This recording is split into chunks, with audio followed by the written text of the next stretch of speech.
kind of broke this news at 4 o'clock that former Yankee manager, a three-time world champion as a player, one time as a manager, Joe Girardi is returning to the Yes Network broadcast booth for the upcoming season. We're all thrilled about that. And Joe is nice enough to join us now. And I guess we start off this way. Joe, welcome home. How you doing? I'm great, Michael. Thanks. Thanks for having me on. All right, so you were with us in 04 and 07. Does it seem that long ago? To me, I remember, I told the story earlier, you played in Japan, and the next day you were in the booth with me and Kenny. It doesn't seem that long ago. How about you? No, it doesn't, but that was a thrill for me. Obviously, I was quite nervous because I hadn't really done any broadcasting, a few games on the radio, but you guys took care of me. You and Kenny took care of me, and it was interesting. And I just remember coming home. Joe Torre asked me to stay in spring training as a player in case someone got hurt. And after that Japan trip, I said, no, Joe, I'm too tired. I'm going home. I'm not playing anymore. I'm retired, and I'm going to move on with my broadcast career with Michael and Ken. All right, so this is my question coming into this stint with the Yes Network. You managed this team for 10 years. Is it going to be a little odd for you to be broadcasting their games? No, I don't think so, because really when you look at who's there, Judge might be the only player that I manage. I think you're right. So this is a whole different team than who I manage. So, I mean, that's how quickly it changes over. It's really amazing how quickly teams change over. So, I don't think it will be, weird or anything, because I really don't know the players like I knew the generation before. Joe, do you still want to manage? I do. I do. But, if I don't get a chance, I'm okay with that too. I'm at peace with that, and understand that I love broadcasting too. It's a great job, and I'm really fortunate to be able to come back, what I consider home to the Yankees, and get a chance to do this again. John Filippelli was gracious, and Cass was gracious, and everyone, Hal and Randy. So I'm really happy about it. All right, so I was looking at the arc of your career. You started managing with the Marlins, then bench coach with Joe, then the 10 years with the Yankees, and then the Phillies. So, I mean, you have really seen the job of manager, Joe, change an awful lot. It's a completely different animal now. How different is it? How different do you have to be as a manager now than when you were with the Marlins and when you started with the Yankees? Oh, I think it's pretty different. But I still think, though, Michael, in a lot of ways, it's the same. I think there's more information. And when you have more information, you have a better chance, I believe, of making the correct decision. I think people have not changed a ton. I think there's a lot more pressure on players because of social media today, and I think you have to be cognizant of that, and you have to deal with those issues that players, go through just because of social media. But I think you still have to communicate. You still have to be prepared. You still have to let their coaches do their job, and you take all the information that you can attain, and you make the best decision at the time. Yeah, I'm curious though, because we see in the NFL, particularly, and also in the NBA action, it seems like coaches have to really build up players more than be a disciplinarian. Did you encounter that in the arc of your career from the Marlins to the Phillies, where you had to be, for lack of a better word, nicer to a player than you did when you first started? No, I think it depended on the player. I think that I had to do a lot of building up when I managed the Marlins because they were kids. Mm-hmm. I think during the course of that season, there were 23 rookies on that team. I think we went through a transition when I was with the Yankees at the end that, I had to be really encouraging to a lot of young kids there, too. There were a lot of young players that came up and started to make the mark, and they made a huge mark. I mean, I look at what Aaron Judge has done. It's been unbelievable. And I think you go through that, with the Phillies. There were some younger players, and there were some older players. So I think that encouragement has always been there because, Joe Torre gave me great advice. He said, never forget how hard it is to play this game. And it was a struggle for me, Michael, just because it didn't come easy. And it's a struggle for, I think, about 90% of the players. It doesn't come easy. So when you remember how hard it was to play the game, the positive reinforcement is really important. Mm. I guess what bothers me, Joe, with all the numbers, and I'm all for using the numbers to support decisions, but it feels like in some organizations it becomes the religion and it values the manager and has strictly go by the numbers, where managers now are just building relationship with players because the in-game decisions are taken away from them. Are you afraid that baseball is heading too much in that direction? Well, I think it depends on the organization. I think some organizations maybe do it a little bit more than others, but I actually think the game might be trending a little bit the other way, understanding there is a personal touch to it, and there is a feel to it. But I don't ever worry about that because, I look at myself. I mean, they used to call me Binder Joe. Yes, right? I did. Yeah. And right? Because I always loved the numbers because I believe that numbers do tell the story over time. Maybe not on that particular day, but at a time. And it's really the probability of something happening. And I think we all look at our lives and we think about what's the probability if I do this is going to happen or I do that. And then you make the choice. And they just have a lot more numbers to back things up than they used to.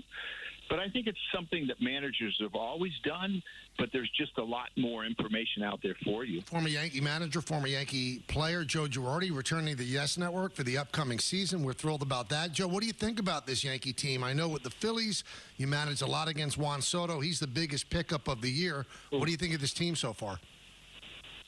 Well, I think they've made some good moves. I think they really improved their outfield. And I think it really comes down to, when you look at this team, do some of the infielders have healthy years and bounce back a little bit? Gleyber had a decent year. He did. He had a pretty good year. Is Rizzo, I think it's important that he stays healthy, that LeMahieu stays healthy. And I think Volpe will take the next step. I do. I think he made a lot of progress as a young player. There's power there. There's obviously outstanding defense. There's speed. Now he has to take the next step. And if they do that, I think they have a much better lineup. When I look at the club last year, their struggles came offensively. And they weren't struggling until Judge went down. And when Judge went down, it kind of changed the complexion. And then some other players went down. But I think, again, Michael, it's so true for all teams. You have to stay healthy.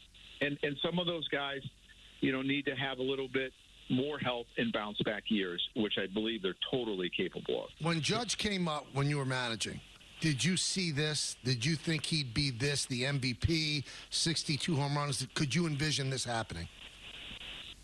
Well, I think you could see it, Michael, when he came and took BP in Oakland, that there were a lot of tools there. Mm-hmm. But tools are one thing. Putting it all together is another. Handling expectations of playing in New York is another. But you knew there was a lot there, and I think he came up and struggled, which is not odd. I think there was a lot of fanfare about him coming up, and I think partly just because of his size, and you get excited about what he could do to a baseball. But I think you saw in like 2017, the year he had, that he was an MVP candidate. Now, in 16 that year, and he ended up getting hurt. He was up for a short period of time. You weren't sure what was going to happen, and you never judge players by a short stint. I think he was healthy for about a month and a half, and then I think he hurt his rib cage. But you could see he was oozing with talent. There's speed, there's agility, there's outstanding defensive play, there's power like no other. And I think when you have that, you're going to have the ability to walk because people are going to be intimidated when you get in the box, and they're going to be very careful with you. So you knew that obviously he could put up huge numbers, and that's what he's done. Joe, to be a Yankee means you got a tremendous amount of expectations. 103 wins and a loss in the American League Championship Series isn't enough. How draining is that? How draining was it for you? How draining is it for the players to know that unless you win the World Series, it's deemed by many people around the organization and the organization as a failure? I think it's as draining as you let it be. And it's as draining, if you don't put the effort in. But if the effort's there, I think most people can live with that. And what I found with the teams that I had and what I've seen, there's a lot of effort there. There's a lot of work that goes into it. You have to remember that other teams are trying to win too.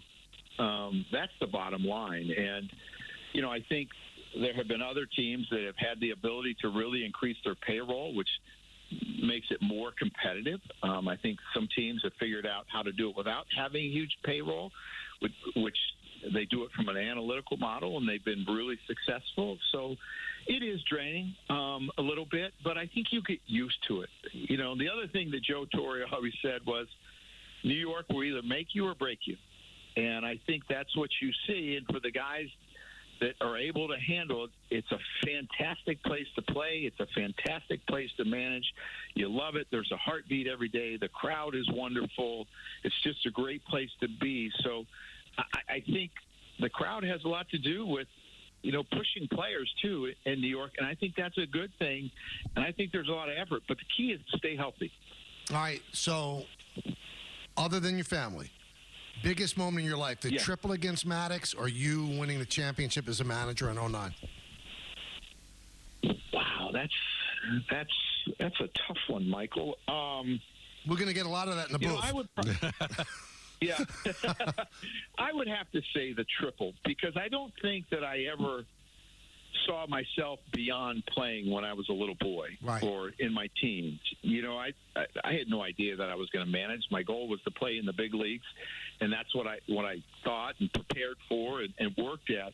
And I didn't really think of life after, you know, playing, and I never thought I'd get to 59 years old. I mean, I can't believe I'm here already, but it had to have been the triple. But I'm going to tell you, winning that World Series as a manager, watching the players, the joy in their faces was really special. And just as special for me was being able to present a ring to Mr. Steinbrenner, for him trusting in me and believing in me. That was special. Joe, if you don't mind the arrogance of me trying to give you a little advice. Oh, boy. Here we go. Okay. You've always said that, you know, part of the reason why you wanted to go back and manage is because you still keep score.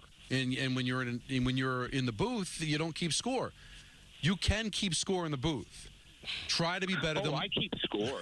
Try to be better than Michael every day, because he's keeping score. So if you walk out of that booth and say, I was better than Michael, that's a win. And then you accumulate it during the course of the season, and you can put you could put standings up there. It's not the same, but at least you can have that competitive feel. See, that's what Don does every day, Joe. That's every what day. Don does every day. Because Michael does it too. Don, why don't you listen and keep score, and you can keep score for us. All right. You know what? And then I'll present at the end of the season who did the best job. There you go.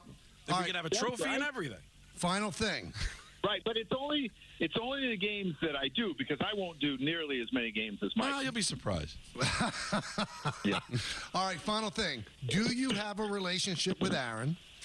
And do you think it will be awkward at all? Was it awkward between you and Joe when you managed the Marlins and then you were in the booth? Now you're a former Yankee manager in your booth, and Aaron Boone's the manager. Have you spoken with him yet? And do you think that will be awkward at all? I have not spoken with him yet. I do have a relationship. We've talked a number of times, and I don't think so. I really don't, because I'm there to broadcast. That's what I'm there to do. And he has done I think he's done a really good job. And you got to remember, I had some teams that struggled at times too because of injuries, and that's just part of it. And I know how hard it is.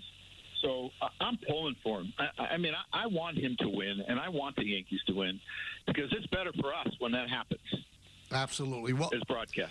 Welcome back, Joe. It's going to be fun being in the booth with you this year, and I thank you for coming on and helping us announce it. Good luck. Thanks, guys. Have a great day. All right, you be well. That is Joe Girardi. So he will rejoin the Yes Network booth. This will be his third stint in the booth. First time was in 04, second time was in 07, and now in 2024. Joe Girardi returns.